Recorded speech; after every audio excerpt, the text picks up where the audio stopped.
André Bizelo. Com O no Da onde final. que era Bizelo? No Shark Tank. Não, foi no Shark Tank que era o seu nome? Foi, tá André Bizelo com L e o O. É Bizelli, Monteiro de Barros Bizelli. Lá botaram, a gente mandou 415 documentos pra botar o nome errado lá. Foi lógico que apareceu o Bizelo. Eu te zoei por um bom tempo disso, até hoje. 2016? Faz 5 anos e meio que a gente fez. Eu vou te explicar qual que é o intuito.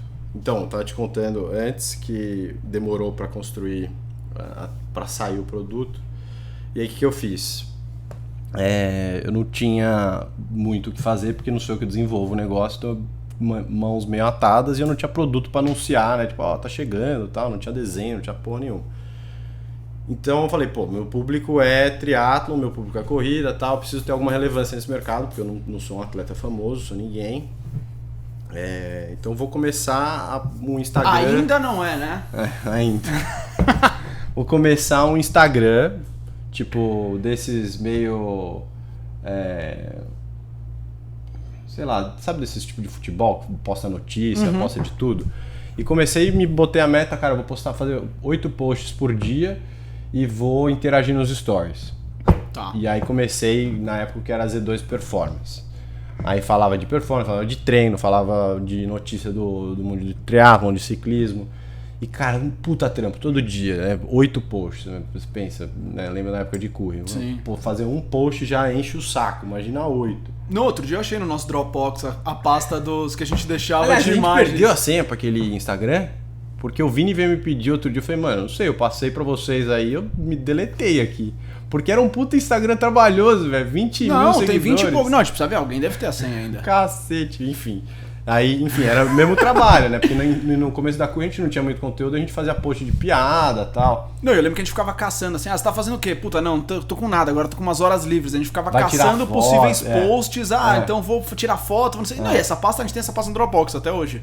De potenciais posts, assim, era tipo... Inclusive eu preciso deletar, porque ela carrega um lógico, um monte de imagem inútil, umas bikes, tipo rinoceronte de bike, aí o cara correndo de bike do rinoceronte.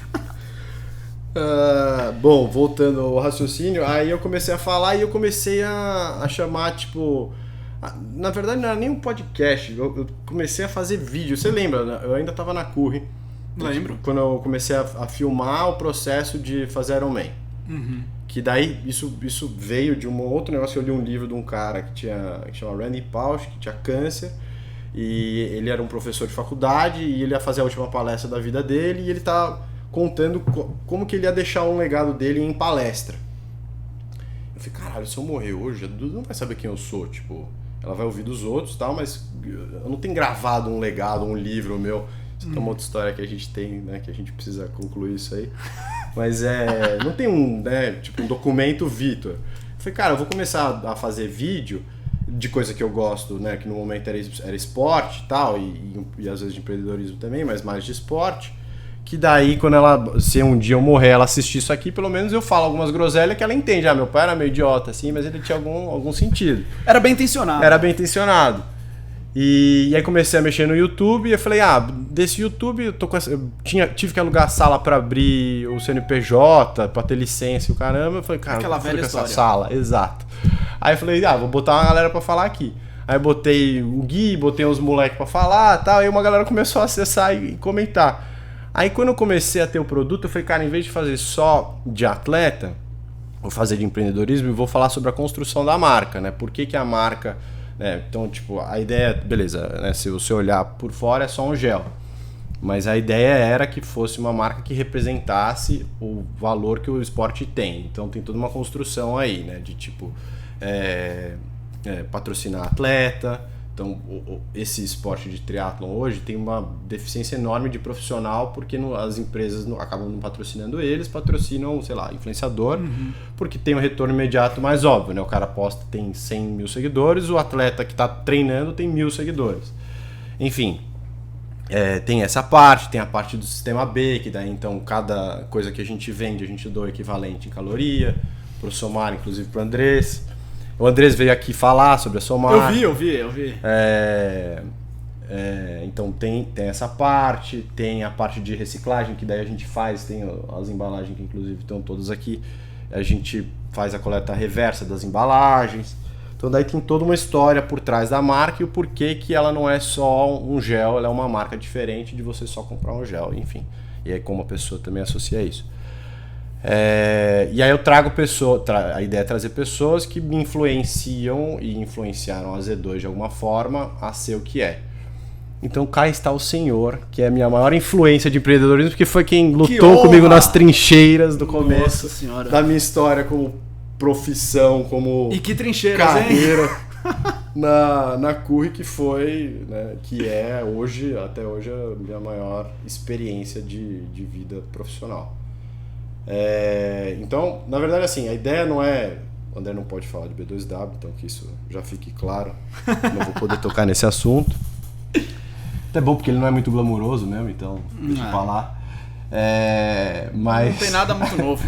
Mas a ideia, na verdade, é falar um pouco de valor, que é o que a gente montou na Curry. Então, sei lá, por que a Curry foi do jeito que foi, cresceu do jeito que cresceu e né, os perrengues que a gente passou e como que a gente passou os perrengues.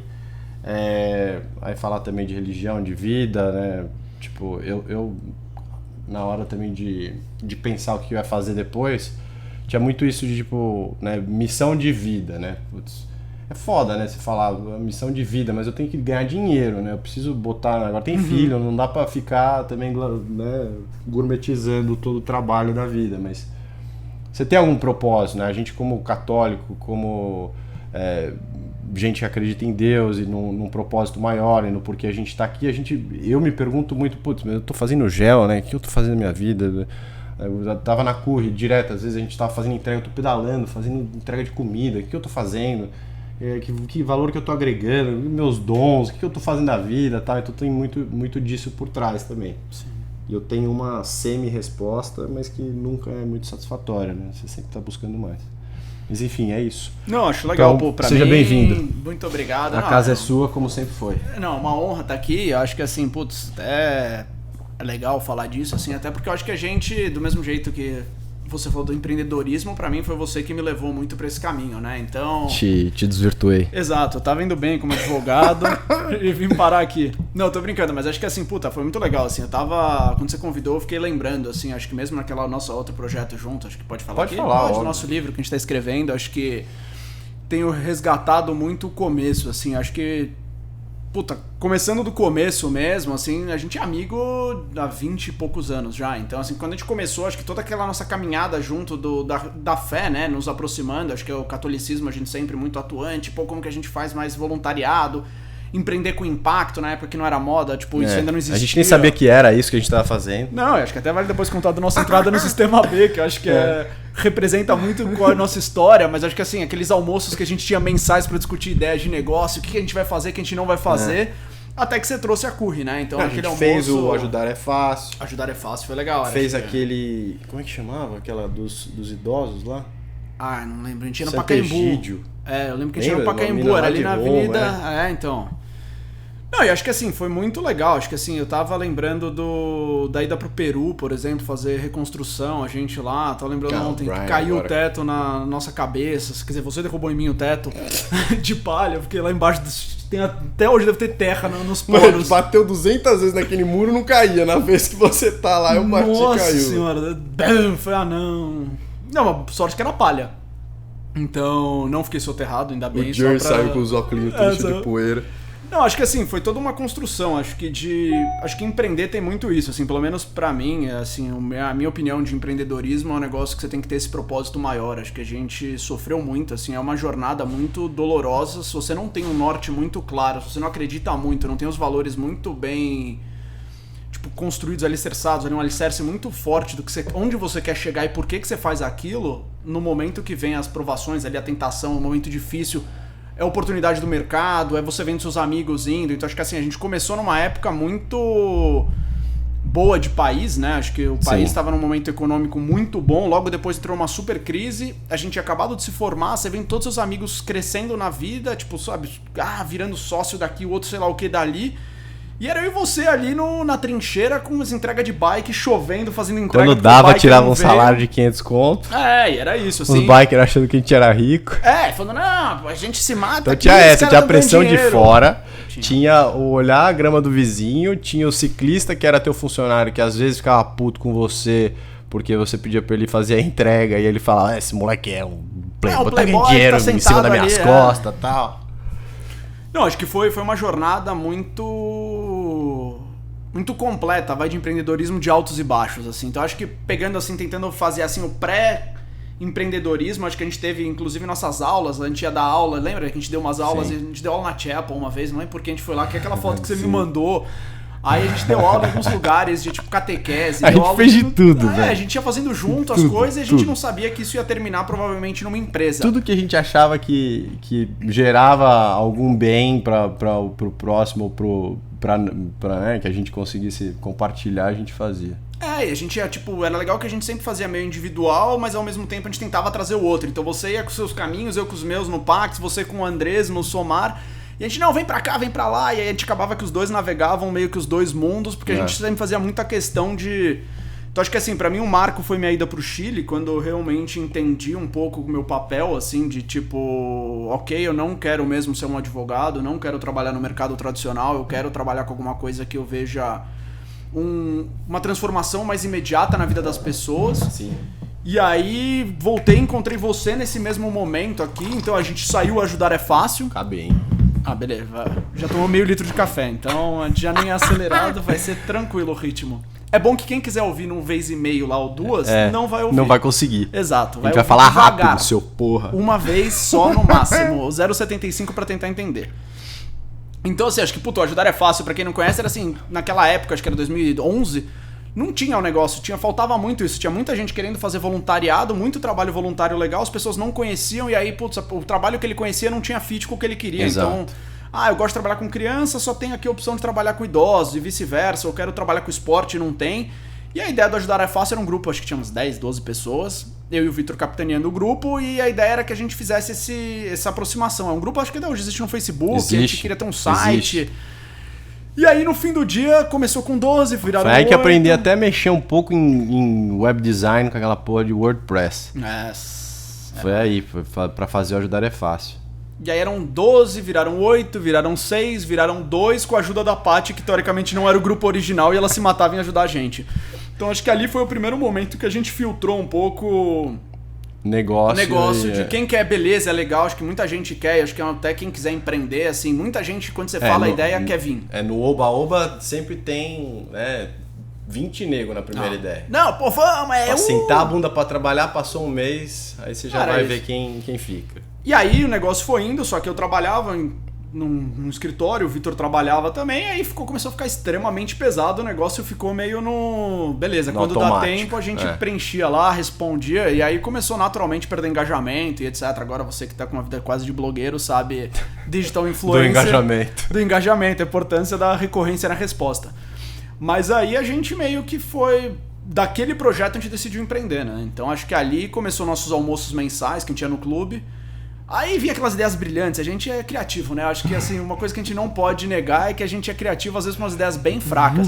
Então, foi o Gandula que o Vitor um dia falou, não, mas, Santos perdeu ontem. O único problema é que ninguém paga o Gandula. Mas se pagasse o Gandula, essa ideia seria boa, porque a ideia era o Gandula nunca... Mas a ideia era, o conceito é bom, é que o Gandula tem um registro de gandulas, né? E ele tem que passar por um filtro ali e ele fala o time dele. E ele nunca vai poder se gandular por porra de um jogo que é contra o time dele. Porque você vai, isso dá raiva, né? Você vai pra estádio que o Gandula segura a bola, você fica querendo matar some a bola, Gandula. Tiro de meta, vai, cadê a bola? O goleiro correndo em volta ali, fica ela sendo expulsa. Aí eu falei, não, essa ideia vai voar, André. Eu fui descobrir que Gandula não era pago. E aí eu falei, então aí se não tem remuneração, o juiz, fudeu. Né, como diria o Luiz Gustavo, o árbitro, pra gente não usar o termo correto, vem e dá um esporro no Gandula. Você fala, que eu tô perdendo mais tempo, dá a bola logo. Vai acabar o jogo. E o cara lá, o juiz dando uma lição de moral no Gandula. Você fala, que ótimo, é isso que a gente precisava. Não, a ideia era boa, mas o Gandula não é profissional. No Brasil a gente descobriu que é um cara da base em geral, ou algum funcionário do clube. E aí não ou tem... algum filho de algum diretor que quer ver o jogador de perto. E a gente descobriu que não tem como monetizar essa ideia. É uma ideia boa de negócio, mas não monetizável. Resolveria o meu problema. Exato, mas não resolve um problema maior. Aí a gente foi pra cá, foi pra lá, e aí esse almoço foi continuando até que foi em março de 12, né? Que tem aquele e-mail. Foi março. Março de 12... Você só sabe por causa do e-mail, porque senão você também não lembraria. Não. Tá bom. Não, na verdade... Porque o André, só um parênteses, o André lembra dessas coisas de número assim. Sempre. Não, mas esse eu lembro do e-mail, que tem aquele e-mail. Até preciso achar onde tá aquele primeiro e-mail. Que era você e o Bob. Era eu e o Bob. Falou, não, pô, o Vitor veio, foi a primeira ideia que acho que os dois olharam e falaram, puta, se bobear, acho que tem uma ideia. Acho que você tem alguma coisa. Você tinha falado com o seu amigo de Nova York, ele falou, aí você e aí eu ainda citei o nome do meu pai pro André achar que tinha mais validação. Não sei nem se eu tinha falado com meu pai ou não, era só pra dar um pouco mais de ênfase pro André acreditar. Já falei aqui, a galera falou, puta negócio legal, a gente vai trocar motoboy por ciclista. Fiz umas contas, tipo, sei lá, o cara faz 20 entregas por dia, a gente cobra R$10 por entrega, ele vai fazer 200, tal, não sei o que, a gente paga 100 conto pra ele por dia, a gente tira R$100 por dia limpo. Imposto não colocou aluguel, não colocou nada, já fiz a conta projetada. Em 3 anos a gente tá rico e pronto. Aí a gente continua fazendo isso. Mas acho que assim, o legal desse projeto é que sem querer a gente juntou muito várias coisas, né? Aquele primeiro ponto que era a gente empreender junto, vamos junto, vamos fazer. A questão do impacto, então assim, hoje muito fala-se do impacto ambiental, ESG e etc, mas eu acho que na época a gente tinha muito forte o impacto social. Sim. Então era, beleza, a bike é um veículo democrático, né? A bike é um veículo que permite qualquer pessoa entrar, não precisa dar aquele custo para ter a carta de moto, não precisa ter a moto, tudo é mais barato, é mais simples a manutenção. Então a gente fala, beleza, tem uma porta de entrada maior para uma galera que muitas vezes é o primeiro emprego, uma galera que tá às vezes marginalizada no mercado de trabalho e fazendo, tipo, realmente uma transformação. E cara, e a gente sabia disso e a gente gostava de lidar com esse povo, por mais que às vezes a gente, obviamente, né, tivesse que mandar e pedir as coisas porque é uma empresa, e aí dava uns ranca-rabo com os caras, mas a gente sempre se deu muito bem com os entregadores, com a turma que era marginalizada. E isso é uma das coisas que eu falo, né, que, putz, meu pai às vezes vem perguntar de ESG, né, putz, investimento de impacto, e uma galera também que né, pergunta da CURI, do Sistema B e tal. Né, é muito difícil você ter uma empresa grande, se transformar numa empresa ou ter alguma parte de investimento de impacto ou de ESG e tal, porque a forma que ela foi criada, e é o que difere a gente a CURI, né, de uma empresa que foi criada de uma forma diferente, é que a gente tinha isso em nós. Então, por mais que às vezes a gente tivesse, né, que fazer entrega, sei lá, da Netshoes, que a gente precisava pegar de carro e tal, não sei o que, a gente tinha em nós que o nosso fim não era esse. Uhum. Né? E o meio que a gente usaria por hora era esse, mas que não era esse o fim. E que a gente tinha que construir algo que fosse inclusivo para os caras que estavam trabalhando, né? O que a gente falava, sustentabilidade não é só entrega não poluir. Sustentabilidade é o cara que está entregando ter grana o suficiente para ele sobreviver, é o cliente voltar aqui e ter recorrência com a gente, toda a roda girar. Não, e até a sustentabilidade financeira, que Exato. É aquilo, às vezes você vê o cara falando, a ideia é legal, mas não para de pé. Então ele quer que tenha, sei lá, um marketing gigante por trás para sustentar. Então você fala, não é sustentável, o negócio Exato. Não fica de pé. E o terceiro pilar, que era aquele que a gente sempre falou, do esporte, assim, acho que o esporte, no fundo, é o que nos aproximou, óbvio, a gente Sim. tem práticas diferentes de esporte, eu sou um esportista amador, sedentário, preguiçoso hoje, o Vitor tá em outro momento. Você tá dormente. Mas a gente cresceu jogando bola junto, a gente fez até hipismo, quer dizer, ele era sério, eu tentei o hipismo ali, vi que não era minha praia, mas a gente fez vários esportes junto, acho que a vida inteira, e inclusive a gente cresceu num lugar que a bike era o nosso meio de transporte, Sim. né? Então a gente conseguiu trazer de volta o negócio do começo da nossa amizade, a gente tinha fora de São Paulo um lugar que a gente frequentava, e nossas casas eram próximas, a gente ia pra casa de um pro outro de bike, então acho que a gente conseguiu resgatar isso num negócio. Sim. E acho que falando isso que você tava falando de ESG, eu acho que é muito isso, assim, acho que tem um negócio que as pessoas precisam ter mais clareza, não é 0 a 100 de uma vez, você não vai conseguir mudar do nada para totalmente, acho que é isso, é um projeto de construção, então às vezes você uma etapa do processo ainda não vai conseguir ficar sustentável, tudo bem, se você mudar pelo menos uma, você já tá melhor do que você tava ontem, e é um exercício de todos os dias fazer um pouco mais, Sim. todos os dias mudar um pouco mais, puxar mais a corda e testando o seu... onde você consegue chegar, né? Então... Mas é muito mais difícil quando você tem que se transformar SG do que quando você nasce SG, né? E quando os fundadores têm isso neles de base de valor, né? Da gente, querer retribuir, querer fazer uma coisa diferente, querer ter sustentabilidade no negócio. Até porque precisa medir com uma... É engraçado, assim, é o famoso usar outra lente ali, né? Porque se você olhar com os olhos só de negócio como sempre foi olhado, muitas vezes a gente tava tomando a escolha errada em contratar esse tipo de... Pô, você tá contratando gente que acabou de sair, egressa o sistema penitenciário. Você pode ter esse impacto negativo na empresa por causa de... Ou você pode olhar com a ótica de, beleza, eu vou gerar isso porque eu tô gerando uma transformação, é o que eu acredito e etc. Então, se você tentar olhar SG com um olhar antigo, pensando no futuro, não vai dar certo. Você precisa ter essa lente, você precisa trocar essa lente, entender... Às vezes, nossos papos com os bikers, que eram super duros, às vezes... Só dar um parênteses. O que é SG? Pra quem não sabe o que é SG. Não, beleza. São 3 frentes, que basicamente. A primeira é ambiental, a segunda é social e o terceiro é de governança, que é mais transparência, uma questão mais de... Sim. Transparência mesmo, assim, de processos mais lisos, mais limpos, mais claros, mais fáceis de... Menos obscuros e... idôneos, né? Então, assim, acho que... E aí a gente trabalhava muito, é legal, até uma frase que eu ouvi numa favela do Rio de Janeiro, falando sobre SG, a questão do S. Que o cara fala que o S tá no meio, o social não é à toa, que ele é o recheio do sanduíche. Então o cara falou, cara, o S é o recheio, não adianta. Se você esquecer o social, né, os outros dois, não dá pra gente falar de só questão ambiental sem falar de social, não dá pra gente falar de governança e transparência sem falar de social. Então acaba que tudo permeia ali o social. O social é o conector, né, é o recheio do sanduíche.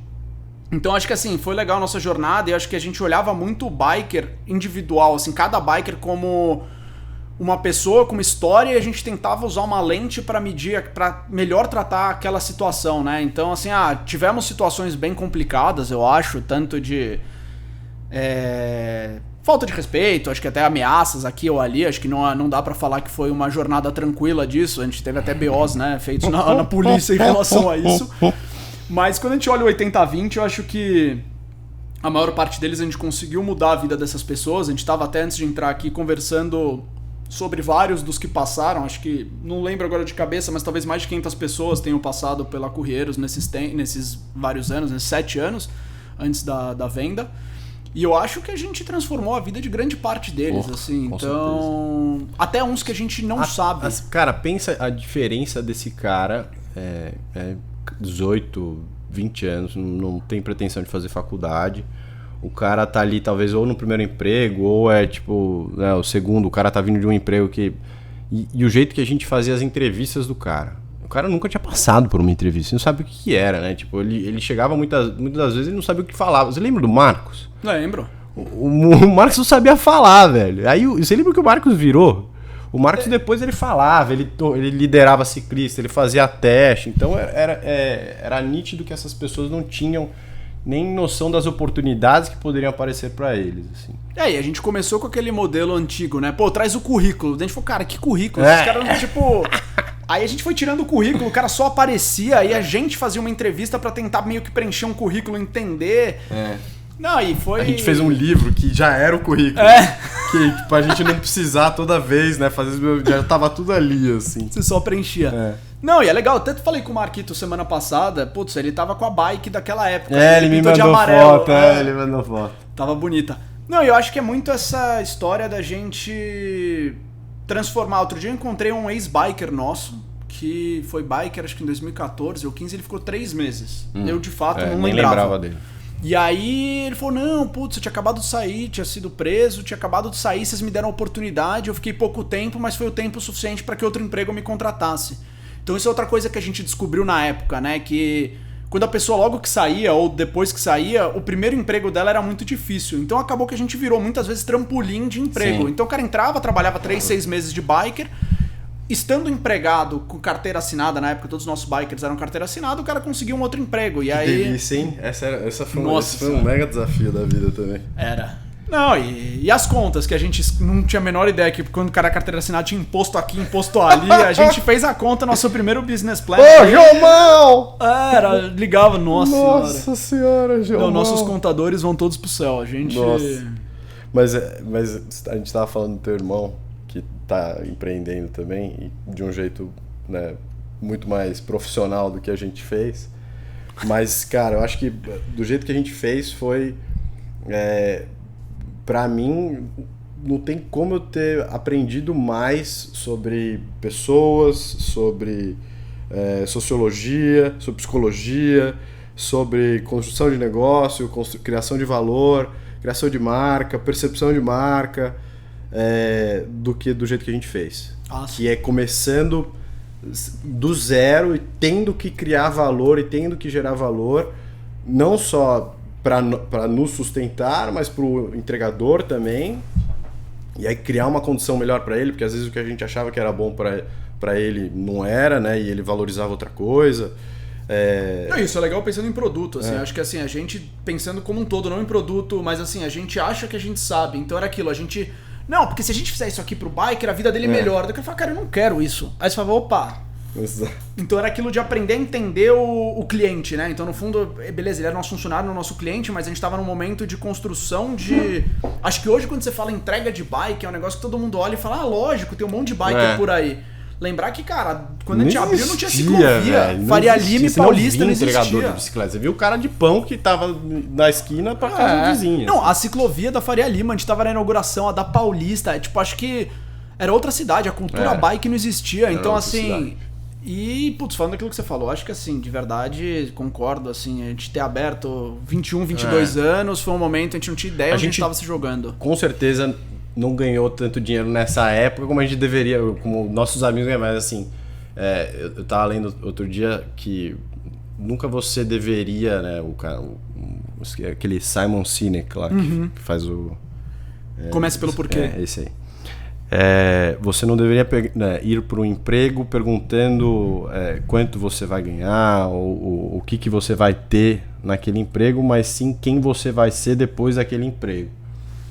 E partindo e olhando por essa lente, foi o melhor emprego que eu poderia ter tido, porque quem eu me tornei hoje e a pessoa que eu me considero, né, uma visão de mundo muito mais nítida e aberta e com noção de construção das coisas, por conta daquilo, por conta dos sofrimentos que a gente passou. Não, hoje em dia eu acho que assim, é muito difícil, nunca aconteceu, na verdade, no mundo profissional, me vem uma situação que eu não... Assim, depois daquilo que a gente passou, todas as experiências, é muito difícil eu ter uma situação que eu falo, nossa, não sei como, tipo, estou numa situação, estou nas cordas. Cara, não, depois daquilo que você passou, você fala, cara, pode vir o que for, te dá um novo desafio, você vai com a faca no dente. Isso é impressionante, cara, mas é muito assim. A galera me acha até zen, porque, nossa, cara, aconteceu assim, mano, cara, isso a gente passa por isso, não, sabe, a gente passou por tanta... Uma das coisas, por exemplo, morte de um dos funcionários. Isso foi uma das coisas que quando aconteceu, a gente falou, cara, isso a gente não vai conseguir passar. Sim.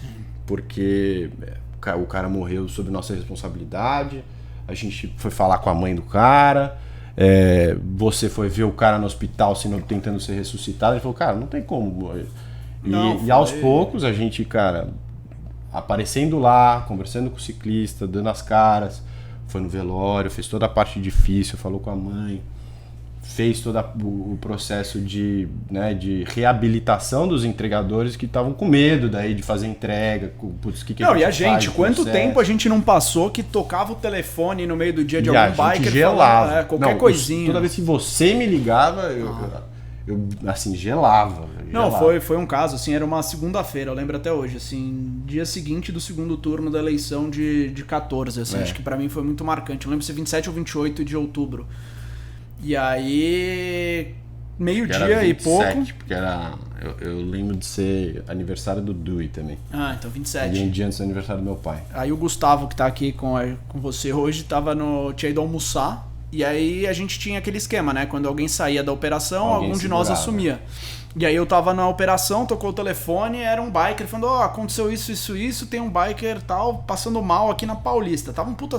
Era o Jax. Era o Jax. filho da Sofia, que inclusive, cara, é uma pessoa que seria legal trazer aqui também, porque ela tem uma história muito legal também. Mas não, e era legal, a gente tinha um biker que trabalhava ele e a mãe.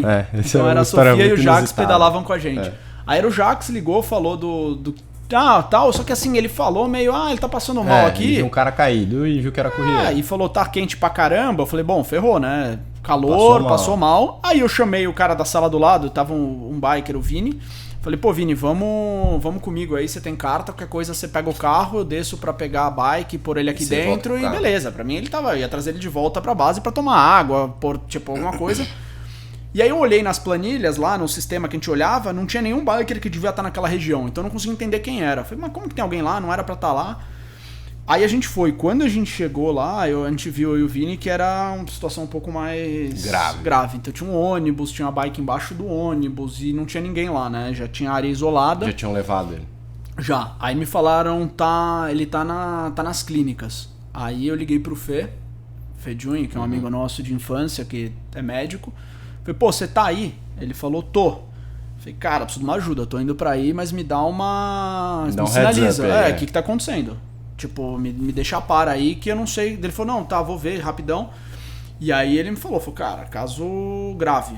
Aí a gente chegou, eu não sei direito essa parte, minha cabeça meio que apagou, assim, eu lembro o take eu, tipo, saindo da Paulista e eu já dentro da sala ali, eu não sei como, eu fui parar quase dentro da sala de operação.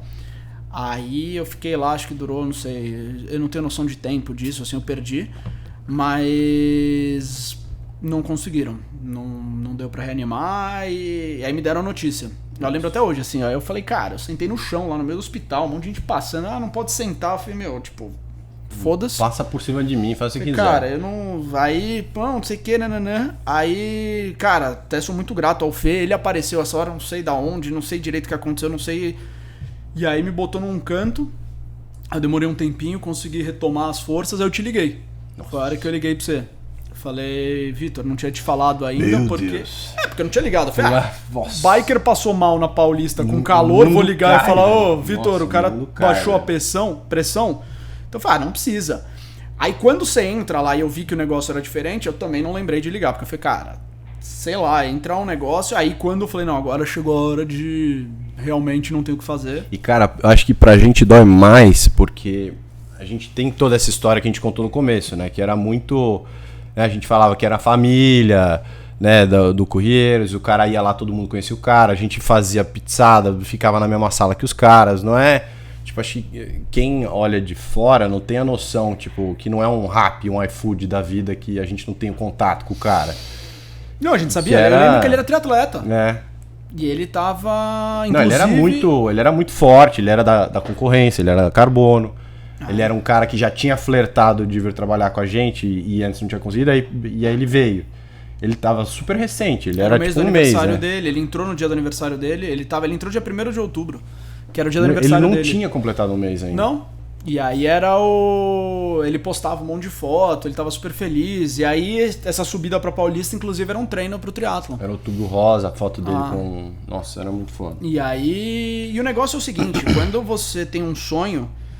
E aí, assim, beleza, depois olhando racionalmente, você fala, isso ou aquilo, mas no momento a gente sentia que o nosso sonho... E tal, não sei o que, óbvio. Pra gente, a sensação no momento é que o nosso sonho tinha matado alguém. Exato. Então, foi um momento, assim, muito duro. Então, você pega isso e aí você sai de hoje pra um cara que fala, não vai lá, fudeu, porque não chegou carregamento aqui no mercado. Você fala, não morreu ninguém? Não. Então respira aí que vai dar, a gente dá um jeito. A gente sai, dessa aí a gente sai. Não tendo acontecido nada, a gente vai dar a volta. E aí, foi engraçado, eu lembro muito, pra mim, acho que o grande marco da minha vida profissional foi talvez esse dia e o dia seguinte. O dia seguinte foi o renascimento ali, foi meio que a gente naquela reunião... A gente perguntou pros caras, né? A gente fez uma...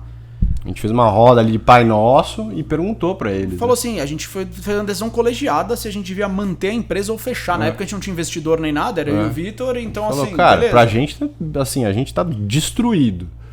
Se vocês não tiverem com a gente aqui e não quiserem ficar, a gente dá tchau pros clientes a gente falou, e fecha. A gente falou todo mundo, quem quiser não se sentir confortável, a gente demite pra ter...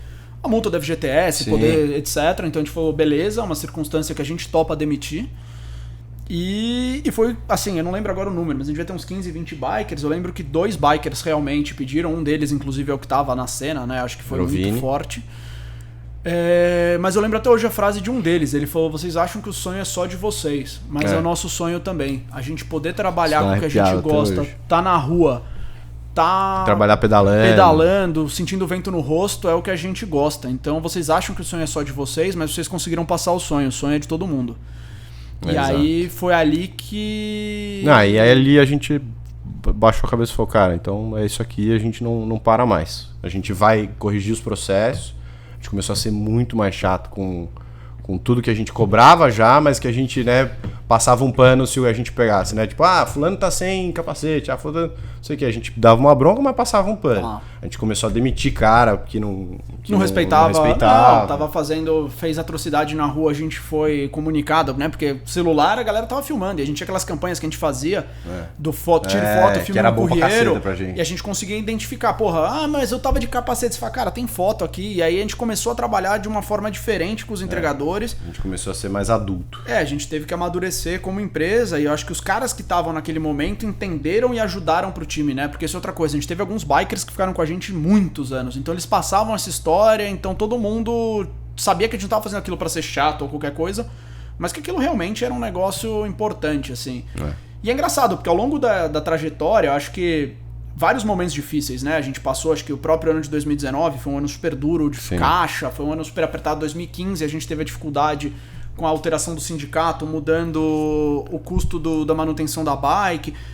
Eu sempre voltava a minha cabeça para esse momento e falava, beleza, já passei por coisas piores, e o segundo, esse sonho não é meu, esse sonho é nosso. Sim. Então eu me sentia meio obrigado a criar uma solução ali. Então acho que eu e o Vitor a gente trocava muito, acho que era um pensamento dos dois, mas a gente tinha uma obrigação que ali tinham, sei lá, no começo 20, no final, sei lá, 80, 100 bikers, que a gente precisava virar aquele jogo, não por mim, não pelo Vitor, mas por nós 100. Sim. Então aumentava o peso, aumentava a pressão. Então esses cabelos brancos aqui, a careca do Vitor não veio à toa. Eu tô ficando careca também. Fudeu, além de cabelo branco, tô ficando careca. Nada, mas você não sabe nem o que é careca, filho. Fui outro dia, tava aqui no sol aí andando, voltei careca com a cabeça doendo. Fui na farmácia. Bem-vindo à minha vida. Eu falei, mas da onde tá? O que aconteceu? Tá doendo na cabeça. Daí a Fê falou, tá vermelho. Eu falei, tá faltando cabelo. Eu falei, descobri do jeito doloroso. Mas acho que assim, isso é outra coisa, que eu acho que a gente teve muito apoio, né? Tanto os nossos pais, irmãos e principalmente esposas, né? A Paty e a Fê ajudaram a gente, assim, sempre on board, porque assim, a gente teve momentos muito difíceis, assim, tanto... E eu acho que é legal falar um pouco, talvez aqui, não sei, da parte boa.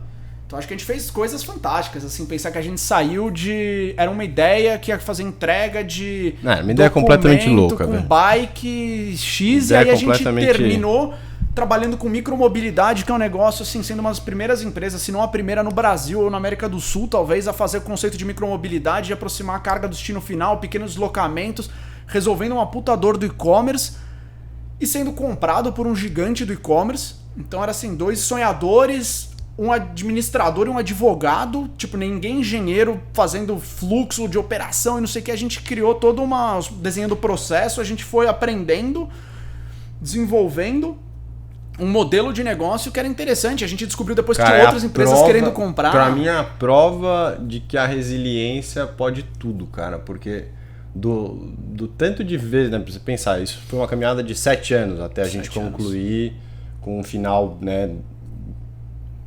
frutífero, que foi esse que você descreveu. Mas o tanto de vezes que a gente errou ou pensou numa coisa, né? Tipo, o conceito inicial é muito, né? Você para pra pensar, você olha pra cidade, você fala, o cara quer fazer entrega de bicicleta, de micromobilidade, botar galpão. E na época que só tinha motoboy, só tinha carro, já as coisas consolidadas, né? Não, você fala, cara, já tem umas mercado com margem pequena, né? Não é um mercado que você fala, putz, dá pra você fazer uma coisa com uma margem maior, de luxo, tal, vender sustentabilidade. Os caras cagavam pra sustentabilidade, a gente batendo na porta, cacete, como a gente vai vender esse negócio? Não, então... e era aquilo, aí vem aquele discurso, não, você pode pôr um preço extra porque é sustentável. Você fala, cara, isso aí no livro funciona. O cara do mundo verde, velho. No Shark Tank, essa história é muito boa. Cortaram, graças a Deus, essa parte. A gente foi na primeira edição do Shark Tank e a gente já tinha captado, então a gente não tava buscando investimento, a gente queria mais aparecer lá e vender. E um dos caras lá era o cara do Mundo Verde. E foi eu e o André, e a gente entrou com a bicicleta, fez todo o show lá e tal. Aí o... Foi uma camiseta cinza, tava quente, começou a ficar com pizza na camiseta. E a gente fez o pitch bonitinho e tal, não sei o que. O Apolinário fez uma oferta lá e tal. E aí o Wizard, que é o dono da loja do Mundo Verde, eu não sei se ainda é, mas enfim, na época era... Ele veio com um conselho pro André. E qual que era o conselho, André? Pô, não, vocês estão precificando errado o produto. Então eu falei, pois não, pô, legal, qual que é o... Dá uma dica aí, então. Não, porque assim, entregas sustentáveis, vocês têm que pôr um markup ali de marketing. É o posicionamento da marca que tá contratando. As empresas cobrando muito baixo. Você não tem que se comparar com a entrega normal, você tem que fazer uma entrega premium. Aí eu olhei pro Vitor, aí o Vitor me conhece há 20 anos, ele apertou e falou, cara, segura. Eu fiquei dando não fala. Aí eu fiquei quieto, respirei e falei, muito obrigado. Aí eu lembro até hoje, aí a Cris Arcanjo, ele falou, falar é fácil, difícil é conseguir pôr isso e vender esse markup. As empresas estão olhando pra custo. E lembrando que era uma época... Assim, mas você não falou pra ele? Você chegou a falar. A gente bateu na tua porta, não? Não, você apertou minha mão. Eu ia falar assim, aí eu respirei fundo, falei, não, beleza, porque senão porque isso a verdade a gente bateu na porta do Mundo Verde com o nosso markup mais alto e o Mundo Verde respondeu. Não era nem mais alto, é que ele falou, eu consegui um preço mais barato, você consegue baixar? É exatamente aí você fala, isso. Cara, na época a gente todo mundo era CLT, ele, não, mas é que, eu falei, cara, vocês estão comparando a gente com uma empresa de moto que era um monte de autônomo, eu falei, cara, não, vocês estão comparando, não... Cara, você cobra o preço ou não? É o preço. Aí você chega lá e toma uma dessa, entendeu? Você fala, cara, é tipo uma distopia, assim. Você fala, meu... Não é assim que funciona, amigão. Eu falo, pô, desce pra cá, entendeu? Vem pro... Vamos descer aí falar com o teu operador logístico lá, ver se ele paga um Exato, prêmio. Sair voando, sei lá, 6 mil pés é uma coisa. Ali no mundo aqui, no mundo dos normais aqui, é outro jogo, é jogado de outro jeito. E aí, por sorte, a Cris falou lá, então a gente falou, não, beleza. E aí foi assim, acho que foi uma experiência também, acho que a gente teve uma experiência de media training, assim, a gente... Pô, Forbes México, eu tava lembrando outro dia, lembra que foi, tipo, depois que a gente... Tique Américas, acho que isso é até uma experiência legal nossa, a gente se inscreveu num prêmio, uma amiga nossa mandou, acho que esse prêmio é a cara de vocês, a gente tinha 2 meses de empresa. Vamos se inscrever, aí prêmio, não sei o quê... Aí o Vitor fez uma entrevista em inglês, sei lá o que, de repente assim, parabéns, vocês são finalistas, o prêmio é na Guatemala, mandem os passaportes que a gente vai emitir passagem e reservar o hotel. Beleza, vamos lá, Vitor, vamos lá, junho, 1 e 2 de junho de 2013. Aí fui eu e o Vitor lá, embarcamos, aí eu tava no avião, separado, ele tava lá na frente, eu lá atrás, comecei a conversar com um cara, daí o cara, não, sou do diretor do Ministério das Cidades, eu não lembro exatamente o que o cara era. Falei, não, tô indo pra uma cúpula da OEA, tal, não sei o que, no hotel tal. Eu falei, puta merda, mesmo hotel que o nosso. Ele falou, não, inclusive vai ter um prêmio de empreendedorismo lá, a gente vai acompanhar. O Insulsa, que era o secretário-geral da OEA, vai estar lá, ele vai passar nas bancas olhando. Aí eu falei, puta merda, é o nosso prêmio. Eu falei, cara, é o nosso prêmio.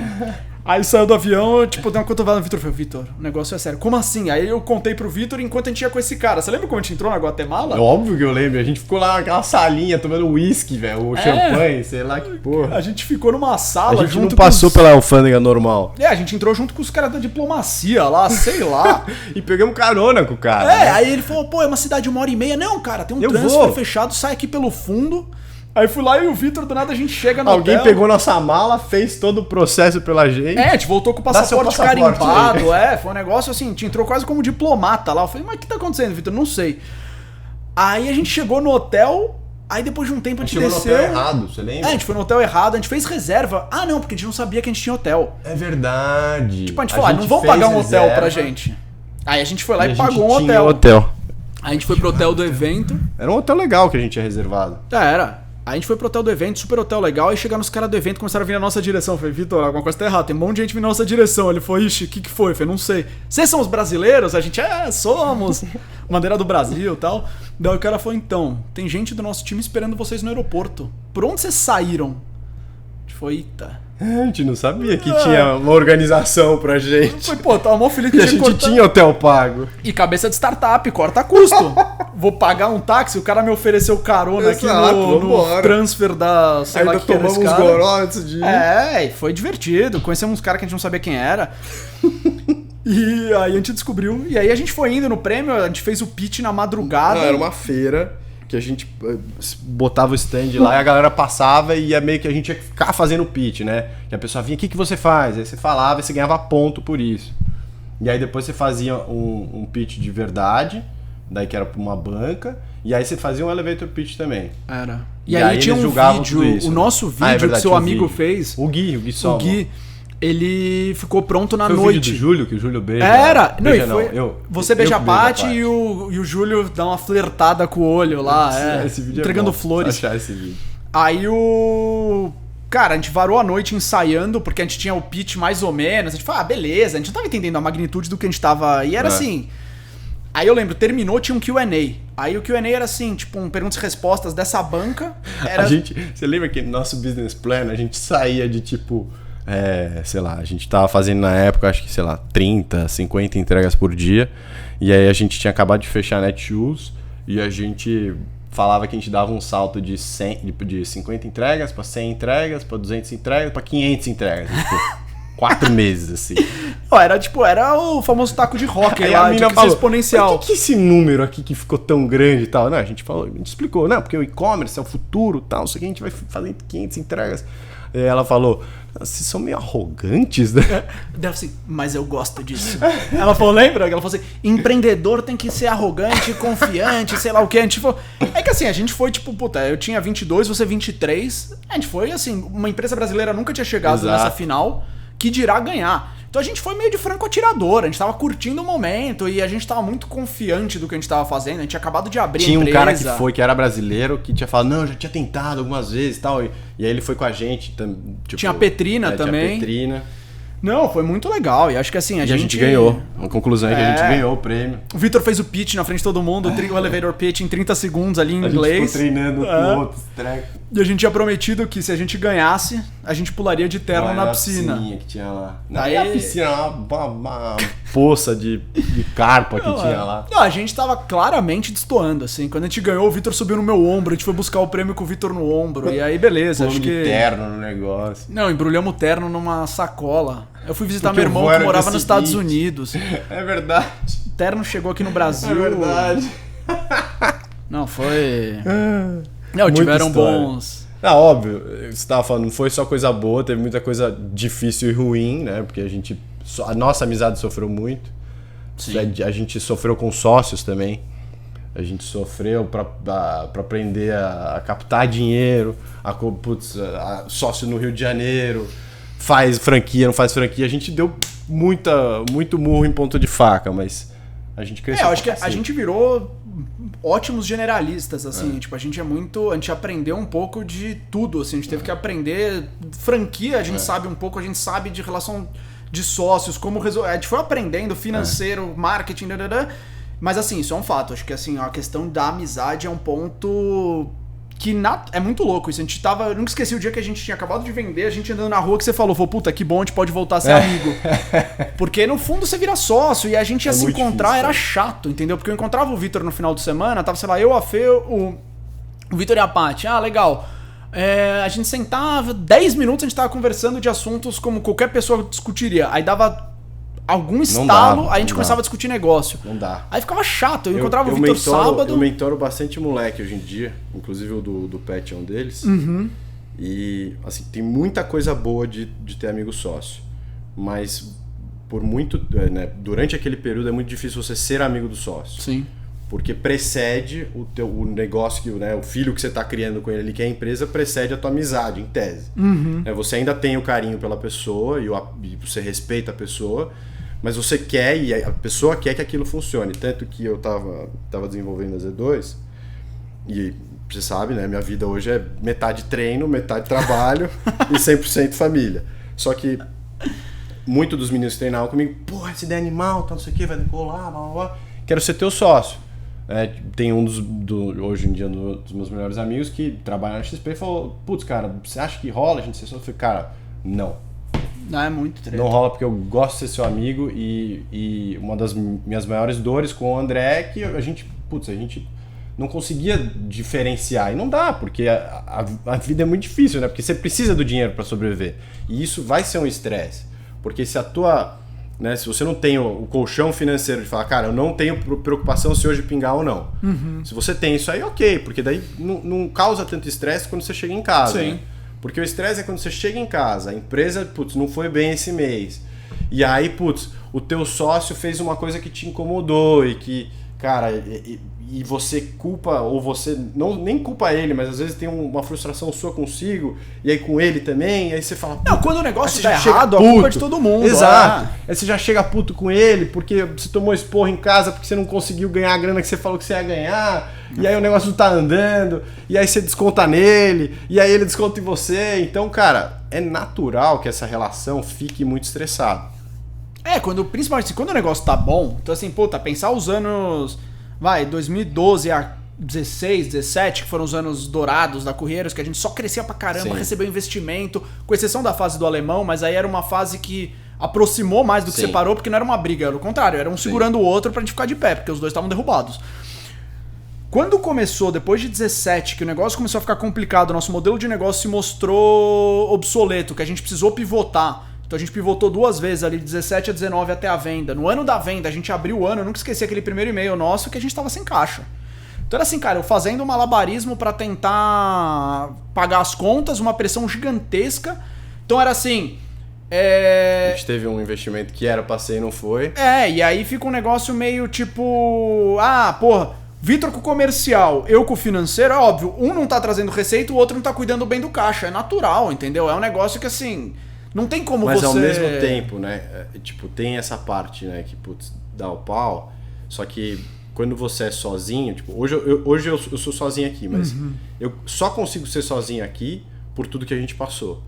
Então, ao mesmo tempo que eu falo, olha, cuidado ao trazer o amigo, mas, se não fosse você, a gente não eu não tinha ficado, eu acho que a gente não tinha feito o que fez. Porque teve muitos momentos que eu me apoiei em você, porque senão não ia ter. E vice-versa. A gente é engraçado. Tem o ruim, mas se não tivesse, também não, uma vez me perguntaram, faz pouco tempo isso, até não te contei, depois da venda, etc, aqui dentro, já me perguntaram, mas porra, e como que era o CEO? Você era o CEO sempre? Porque depois que a gente vendeu, eu fiquei como CEO. Eu falava, cara, não. Quem que era? Eu falei, cara, não existia um papel fixo. Era assim, eu falei, cara, eu posso te falar ano a ano quem foi o CEO. Porque é muito louco, tinha momentos que eu tava muito bem e eu era o CEO, momentos que eu tava... E a gente nunca declarou isso. E o Vitor era o CEO. Tinha isso declarado, assim, CEO. Não. A gente era tipo, cara... Co-founder e beleza. Cuida aí, eu cuido aqui e quem tiver que pegar essa bola, pega. Não, e era um momento assim, era tipo, a gente sempre teve aqui, acho que a gente teve uma sintonia muito grande sempre, que era até nas reuniões a gente fazia, a gente não precisava preparar o que cada um ia falar, a gente se entendia e se encaixava e as coisas fluíam. Então tinha épocas que o Vitor tava voando, e aí não fazia sentido algum eu ser naquela época, e tinha épocas que eu tava voando e a gente nunca teve esse ego de falar, puta, o CEO sou eu. Mas isso foi uma das coisas também que fudia a nossa relação com outros sócios. Porque a gente não tinha esse ego, e quando aparecia um sócio que tinha, incomodava muita gente, que era tipo, não, ele quer saber posição, não, ele quer aparecer revista, ele quer fazer não sei o quê. E pra gente era uma coisa natural não querer, porque a gente sempre dividiu e pra gente tava ótimo. E aí chegava um cara que precisava ter posição, né, tipo, sei lá, nossas discussões com o Rio, com sócios, com não sei o quê, era, cara, sabe, não faz, pra gente não faz sentido você pôr a tua figura antes da empresa. Sim. Você vai crescer se a empresa não crescer, foda-se a sua figura. Eu lembro das nossas entrevistas, era assim, tipo, puta, tem uma entrevista do Jornal X. Puta, tipo, não quero, vai você. Não, tá bom, vai. Quem tem agenda, tal, puta. Então, assim, eu lembro até hoje o Shark Tank, o convite, e fala, puta, vamos, não vamos. Então, acho que era assim, a gente tinha muito isso, assim, que óbvio, acho que olhando hoje, a gente podia ter aproveitado isso como negócio, né? A gente podia ter virado semi-digital influencers aí, sei lá o quê. Fazer palestra, falar. Mas assim, era o nosso negócio. Eu lembro que a gente tinha muito forte aquela cultura antiga de tipo, cara, vamos fazer, vamos entregar e aí a empresa vai falar por nós. Não precisa ser eu, André ou você, Vitor, que vão aparecer. Era a Curry. Então era isso, cara. O importante é a Curry. Aí se era eu ou você, era uma consequência. Então era... A gente, tanto que era o nosso pitch lá no negócio, era engraçado, era em espanhol ou inglês, aí cada um tipo tinha X, assim. Você faz espanhol, faz inglês. Então acho que era muito isso, a gente teve sempre muito essa divisão, e era o melhor momento, assim, óbvio, o idealizador e fundador do negócio é indiscutível que foi você trouxe a ideia, mas aí uma vez que a gente embarcou junto no sonho... Nada, né? Não, mas a hora que a gente embarcou no sonho, todo mundo tem. A gente tinha muito claro essa nossa... essa nossa não clareza no quem é o CEO. Era engraçado. Isso era tipo, beleza, hoje eu estou CEO. A gente não precisa dessa definição. Era uma coisa muito... E até tá na moda, hoje estou nananã. Mas a gente viveu aquilo não da boca pra fora. A gente realmente vivia aquilo. Puta, beleza, sei lá. Quem é o CEO? Beleza, é o Vitor. Beleza. Quem é o André? Isso facilitava, que não tinha esse ego. Era engraçado que umas tantas a gente criou que eu era o CFO e o Vitor era o CMO. E a gente não tinha um CEO. Você fala, tipo... Aí, a única foda era na hora de captar dinheiro. Tá, mas quem é o CEO? É os dois, não é nenhum. Não, essa foi a primeira vez que a gente tentou organizar. Não, beleza, vamos criar Vitor, então, é isso, mas enfim... A gente nunca se apegou muito a isso, até porque também a gente rodou muito o que cada um fazia, tanto de RH, de financeiro, de marketing. Eu falo, acho que a única área que eu não toquei mesmo foi marketing. O resto todas... Cara, é que eu toquei financeiro muito no começo. Comercial, e na verdade era operação. pro SUF tocar.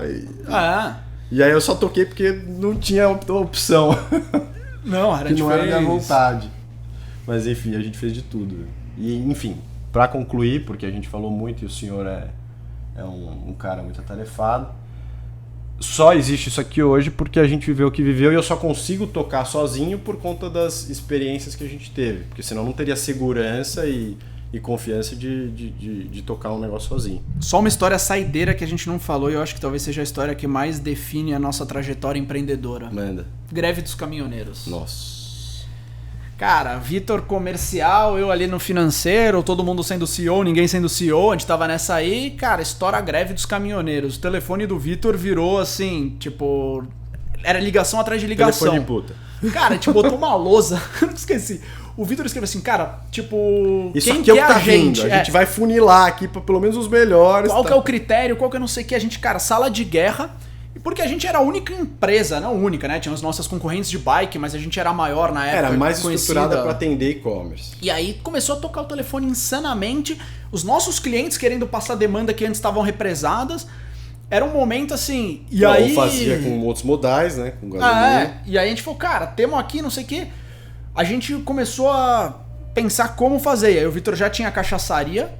O Vitor deu o Vitor tocou pra cachaçaria, conseguiu junto com os caras tentar fazer um jeito que o álcool... Redestilar a cachaça pra virar álcool. Nossa, a gente botou no carro, tá rodando até hoje aquela Fiorino, tá? Olha lá quem chegou. Opa! Olha os dois. Olha quem tá aí. Esses dois podem contar a história de lá também. Olha lá! Tá contando a história da Pinheiros aqui. Ao vivo? Ao vivo. Ao vivo e a cores. Gente, foi mal. Não, estamos só nos finalmente, estamos contando a greve dos caminhoneiros. A greve dos caminhoneiros. Termina, conclui, porque senão a gente... E aí, cara, o Vitor fez o álcool, a gente continuou girando, não deixou parar. E era isso, a gente... É a síntese do que a gente era. Era um negócio assim, não tinha tempo ruim. A gente ia, fazia rindo, se divertia. Acho que eu tava chegando no escritório 5 da manhã, que na época eu tava ajudando na operação, saindo 11, meia-noite. Cara, rindo pra caramba, o time animado, tocando música. O Pingão jantava com a gente lá, as pizzas, né, Pingão? Opa, é nóis. Então, foi um momento muito bom. Pizza, assim. Chamou pizza o Pingão. Mas eu acho que esses eram os momentos que mais davam certo. Quando a gente tinha uma crise de coisas de muito trabalho. Aí a gente mais encaixava. Se reinventava. É isso. Quando não tinha trabalho era quando dava pau. Fala aí, Igor. Porque erra, né? Você fica disperso, né? Tipo, tá tranquilo, não, tá de boa. Aí você começa a caraminholar. Aí fudeu. Aí começa o problema. Valeu, Dé. Fechado, André Bezerro, tamo junto. brigadão aí, velho. Abração. Valeu.